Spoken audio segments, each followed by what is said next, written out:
గ్రామం నుంచి వచ్చారు. మీ పేరేంటి? టమటం రోసియ. మీరంతా తక్కువపడేనా? ఎలా ఉంది డబుల్ నైన్? బాగా సరదాగా ఉంది. 30-35 కింటస్ అయితే అని మేము అనుకుంటున్నాం. ఫస్ట్ కాపే ఈ కోతకి మళ్ళీ ఇంకా ఉంది కోత ఉంది, పెరుగుతుంటే వస్తుంటాయి. ఈ విత్తనం ఏదైంది మేమందరం కూడా సహకరించి ఇదే విత్తనాలు తీసుకొని ఈ కొట్లోనే పోలిసిట్ అప్పారావు గారి కొట్లోనే తీసుకొని, మా గ్రామస్తుడు కాబట్టి దాచేపల్లి మండలం తెక్కలపాడు గ్రామం, మేము ప్రజల్ సీడ్స్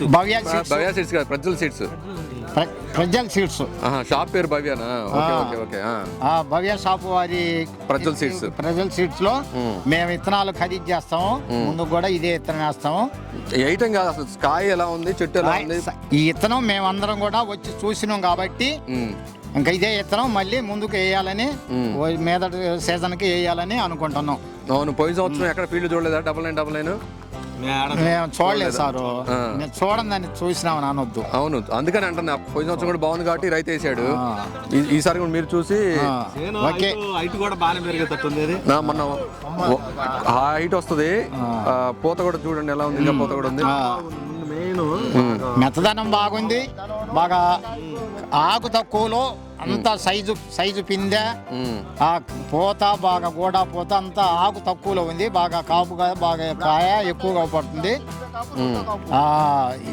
ఈ విత్తనం ఏదైంది కోయటానికి ఎలా ఉంది? అనువుగా ఉంది. కోయటానికి కూడా బాగా తేలిగ్గా ఉంది. కాయలు అవపడుతున్నాయి కాబట్టి కోయటానికి కూడా బాగా బాగులుగా ఉన్నాయి. కలర్ ఎలా ఉంది? చెట్టు కలర్ బాగానే ఉంది. కలర్ ఏ క్లాస్ ఉంది, కలర్ కూడా ఏ క్లాస్ ఉంది. అక్కడి నుంచి చూసుకుంటూ వస్తున్నాము పైర్లు. ఎక్కడైనా సరే చేను ఇలా ఈ విధంగా మెత్తదానం కానీ చేను కమ్మి పాయలు తీసిన చేను ఇది ఒక్కటే అగపడదు. ఈ దారిలో ఇంత వరకు ఇలా చేను అనేది పాయలు తీసి ఒక్కటి కూడా అగపడలా. పెంపు అనేది బాగుంది, బాగా మెత్తదనం బాగుంది. చేను కింటాలు కూడా 35 నుంచి 40 కింటాలు అలకంగా వచ్చేటట్టుంది. చేను బాగుంది. 40 కింటాల దాకా వస్తుంది అనుకుంటున్నాం. 2 కోతల మీద 40 కింటాల దాకా వస్తుంది దిగుబడి వస్తుంది. రైతు వేసుకోదగ్గ విత్తనం.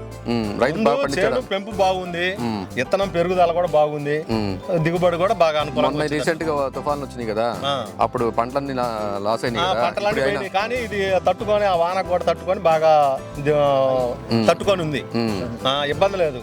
రైతు వేసుకోదగ్గ విత్తనం. అది చూసారా, పూత గమనించారా? పూత ఆకు పంతులు గారికి పూత కూడా చిక్కంగా ఉంది. కొత్త కొమ్మ మొత్తం కంచె తాలు శాతం కూడా తక్కువ పడుతుంది. మచ్చకాయ కూడా లేదు. తాలు శాతం అసలు కనిపించలేదు. వర్షం పడ్డా అన్ని సేలు తాలైనాయి. ఇప్పుడు ఆర్మూరు ఇవి అలా ఎన్ని రకాలు ఉన్నాయి కదా, ఇవన్నీ సగానికి సగం ఒక్కొక్కళ్ళు అయితే ఏరకుండా అంతని గొప్ప చేస్తున్నారు. దీంట్లో తాలు ఆ మచ్చకాయ అనేది అగపడట్లా. మీరు హ్యాపీగా ఉన్నారా? నెక్స్ట్ ఇయర్ వేయడానికి అనుకూలంగానే ఉంది, వేసుకోవచ్చు. ఓకే, వేరే తేజ రకాలు చూసి మీరు ముందలే చెప్పుకుంటే షాప్ అతను స్టాక్ తెప్పిస్తాడు ఆర్డర్ ఇచ్చుకుంటే. వేరే అంత ముందు తేజ రకాలు మేము అంత ముందు వేసాంలే, కానీ కాయ సైజు తక్కువ వచ్చి కోతగోలు ఎక్కువ అయ్యి మేము ఇంకా తేజాలు అనేది మానుకున్నాం. 4-3 సంవత్సరాల నుంచి కూడా ఆర్మూర్ వేస్తున్నాం. కానీ ఇది సైజు బాగుంది, కొయ్యడానికి అనుకూలంగా ఉంది, దిగుబడి వచ్చేటట్టుంది. రైతు వేసుకోదగ్గ ఇత్తనం. తేజ కల్లా మెయిన్ కోతగోలు ఇబ్బంది అవుతుందని చెప్పి తేజాలు మానుకున్నారు ఈ గత 4-3 ఏళ్ల నుంచి. సైజు బాగుంటే ఆటోమేటిక్ గా కోత 4-5 వస్తారు. అప్పుడు రైతు అనేది వేసుకోవడానికి అనుకూలంగా ఉంటది.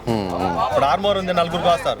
తేజ కూడా అదే రకం కోసారనుకో బాగా దిగుబడులు బాగా వస్తుంటాయి అనుకో, అప్పుడు అనుకూలంగా రైతు ఖచ్చితంగా వేసుకుంటారు. సరే, సాటిస్ఫాక్షన్. ప్రజ్వల్ సీడ్స్